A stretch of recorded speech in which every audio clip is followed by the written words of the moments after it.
ఒక రాష్ట్రంలో వరుసగా 15 ఏళ్లుగా తిరుగులేని అధికారం చలాయించిన ఒక ముఖ్యమంత్రి ఏకంగా తన సొంత ఇలాకాలోనే దారుణంగా ఓడిపోవడం మీరెప్పుడైనా చూసారా? పశ్చిమ బెంగాల్లో సరిగ్గా ఇదే జరిగింది. 2026 అసెంబ్లీ ఎన్నికల ఫలితాలు భారతదేశ రాజకీయాల్లోనే ఒక అతిపెద్ద భూకంపం సృష్టించాయి. అందరూ దీదీ అని పిలుచుకునే మమతా బెనర్జీ తన భవానీపూర్ నియోజకవర్గంలో సువేందు అధికారి చేతిలో ఓడిపోయారు. అసలు 2016లో కేవలం 3 సీట్లు, 2021లో 77 సీట్లు మాత్రమే గెలుచుకున్న బీజేపీ 2026లో ఏకంగా 207 సీట్లతో బెంగాల్లో ఎలా పాగా వేసింది? టీఎంసీ కేవలం 80 సీట్లకే ఎందుకు పడిపోయింది? ఇది రాత్రికి రాత్రి జరిగిన మ్యాజిక్ కాదు. దీని వెనుక 5 ఏళ్ల పాటు జరిగిన ఒక సైలెంట్ ఆపరేషన్ ఉంది. దారుణమైన వ్యూహాలున్నాయి. అన్నిటికీ మించి నారీ శక్తి రగిల్చిన అగ్నిపర్వతం ఉంది. ఈ చారిత్రాత్మక గెలుపు వెనుక ఉన్న ఆ 5 మాస్టర్ స్ట్రోక్స్ ఏంటో, టీఎంసీ చేసిన ఆ పెద్ద తప్పులు ఏంటో ఇప్పుడు డీటెయిల్ గా తెలుసుకుందాం.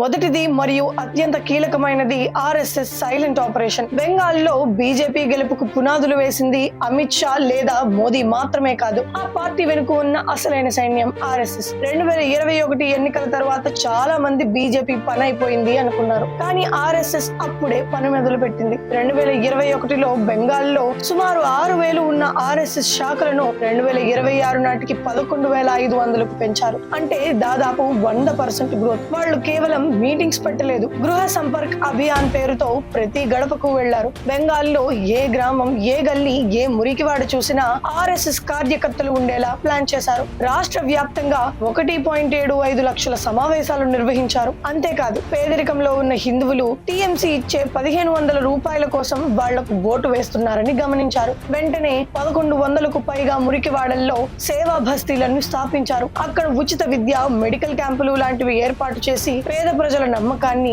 గెలుచుకున్నారు. ముఖ్యంగా పురూలియా, బంకురా లాంటి గిరిజన ప్రాంతాల్లో కమ్యూనిస్టులు టీఎంసీని దాటుకుని ఆర్ఎస్ఎస్ పూర్తిగా పాగా వేసింది. దీంతో భయం పట్టుకున్న టీఎంసీ గూండాలు నేరుగా ఆర్ఎస్ఎస్ కార్యకర్తలపై దాడులకు తెగబడ్డారు. ఇళ్లలోకి చొరబడి మరీ దారుణంగా కొట్టారు. వాళ్ళ ఇళ్లను ధ్వంసం చేశారు. అయినా సరే ఏ మాత్రం వెనక్కి తగ్గకుండా ఆర్ఎస్ఎస్ వర్కర్లు క్షేత్ర స్థాయిలో పోరాడారు. ఇక రెండో పెద్ద దెబ్బ ఓటర్ల జాబితా ప్రక్షాళన. దీని గురించి టీవీ డిబేట్లలో పెద్ద చర్చే జరిగింది. ఎన్నికల విశ్లేషకులు యోగేంద్ర యాదవ్ లాంటి వాళ్ళు ఇది బీజేపీ ఆడిన మైండ్ గేమ్ అని, కావాలని 27 లక్షల ఓట్లు తొలగించారు అని వాదించారు. Election commission which has deleted 27 lakh names. కానీ దీని వెనుక ఉన్న అసలు నిజం ఏంటంటే, election commission special intensive revision పేరుతో ఒక భారీ ఆపరేషన్ చేపట్టింది. సువేందు అధికారి లాంటి నాయకులు ఎప్పటి నుంచో చెబుతున్నట్లుగా బంగ్లాదేశ్ నుండి వచ్చిన అక్రమ చొరబాటుదారులు, చనిపోయిన వారు, నకిలీ ఓటర్ల పేర్లను తీసేశారు. ఇలా రాష్ట్ర వ్యాప్తంగా ఏకంగా 91 లక్షల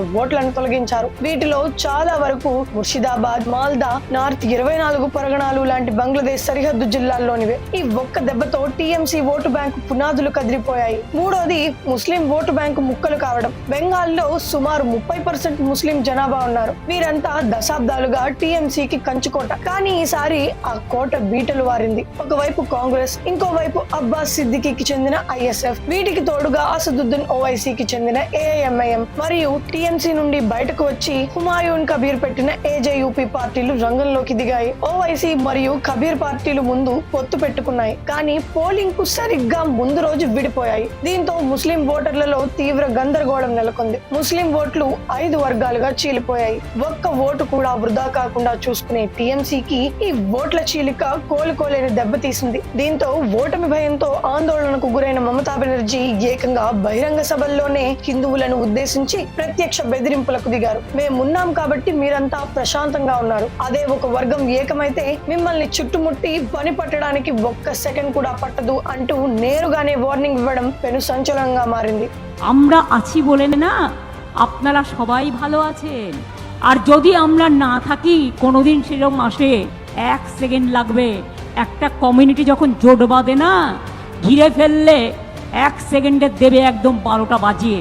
যদি নিজেদের 13টা বাজাতে না চান, বিজেপির অপপ্রচারে কেউ ভুল বুঝবেন না। ఆమె మాటలు హిందూ ఓటర్లను మరింత ఏకం చేశాయి. ఇక నాలుగోది మరియు బహుశా మమతా బెనర్జీ ఓటమికి అతిపెద్ద కారణం నారీ శక్తి ఆగ్రహం. మమతా బెనర్జీకి మహిళా ఓటర్లే అతిపెద్ద బలం, కానీ ఆ బలమే ఈసారి ఆమెకు శత్రువుగా మారింది. 2024 ఆగస్టులో ఆర్జీకర్ మెడికల్ కాలేజీలో ఒక మహిళా డాక్టర్ పై జరిగిన అత్యాచార ఘటన దేశవ్యాప్తంగా ఎంత సంచలనం సృష్టించిందో మనకు తెలుసు. ఆ కేసులో నిందితులైన ప్రిన్సిపల్ లాంటి వాళ్లను కాపాడేందుకు టీఎంసీ ప్రభుత్వం చేసిన ప్రయత్నాలు మహిళలందరినీ రగిల్చాయి. ఇది రాజకీయాలకు అతీతంగా జరిగిన ఒక పెద్ద ఉద్యమం. దీనికి తోడు సందేశ్ ఖాళీలో టీఎంసీ నాయకుడు షేక్ షాజహాన్ ఏళ్ల తరబడి హిందూ మహిళలపై సాగించిన లైంగిక ఆకృత్యాలు బయటపడ్డాయి. అతన్ని 55 రోజుల పాటు ప్రభుత్వం కాపాడిన తీరు బెంగాల్ సమాజాన్ని విస్మయానికి గురి చేసింది. అంతేకాదు, కేంద్రం ప్రతిపాదించిన వక్ఫ్ బోర్డు సవరణ చట్టానికి వ్యతిరేకంగా బెంగాల్లో ఏకంగా 3 రోజుల పాటు తీవ్ర స్థాయిలో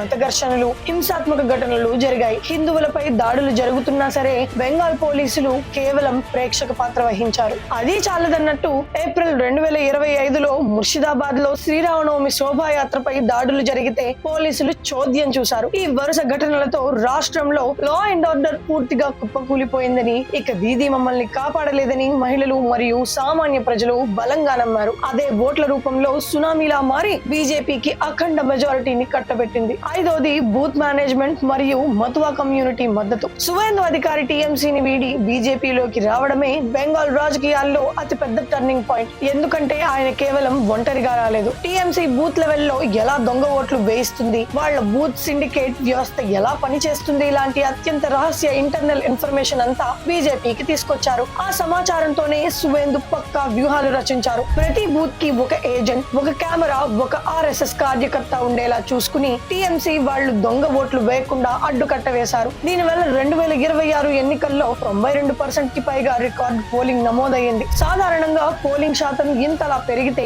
అది ఖచ్చితంగా ప్రభుత్వానికి వ్యతిరేకత అని అర్థం. ఇంకోవైపు బెంగాల్లో 17% ఉన్న మతువా వర్గానికి బీజేపీ సిఐఏ ద్వారా పౌరసత్వం కల్పిస్తున్నామన్న హామీ నిలబెట్టుకుంది. దీంతో వాళ్ళ ఓట్లన్నీ బీజేపీకి గుత్తగా పడ్డాయి. ఫైనల్ గా చెప్పాలంటే బెంగాల్లో కమ్యూనిస్టులను కూల్చి తనకంటూ ఒక సామ్రాజ్యాన్ని నిర్మించుకున్న మమతా బెనర్జీ తన అతి విశ్వాసం వల్లే ఈ రోజు భవానీపూర్ లో సొంత ప్రజల చేతిలోనే ఓటమి పాలయ్యారు. అధికార గర్వం, బుజ్జకింపు రాజకీయాల శృతి మించితే ప్రజలు ఎలా బుద్ధి చెబుతారో చెప్పడానికి ఈ 2026 ఎన్నికలే అతిపెద్ద ఉదాహరణ. దేశ రాజకీయాల్లో పెను మార్పులు తెచ్చిన ఈ ఎన్నికల ఫలితాలపై మీరేమనుకుంటున్నారు? మమతా బెనర్జీ పతనానికి అసలు కారణం ఏంటని మీరు భావిస్తున్నారు? కింద కామెంట్స్ లో ఖచ్చితంగా తెలియజేయండి. ఈ వీడియోలోని ఇన్ఫర్మేషన్ మీకు నచ్చితే వెంటనే ఒక లైక్ కొట్టి ప్రతి ఒక్కరికి షేర్ చేయండి. ఇలాంటి అదిరిపోయే అనాలిసిస్ ల కోసం మన ఛానల్ ని సబ్స్క్రైబ్ చేసుకోండి. జై హింద్.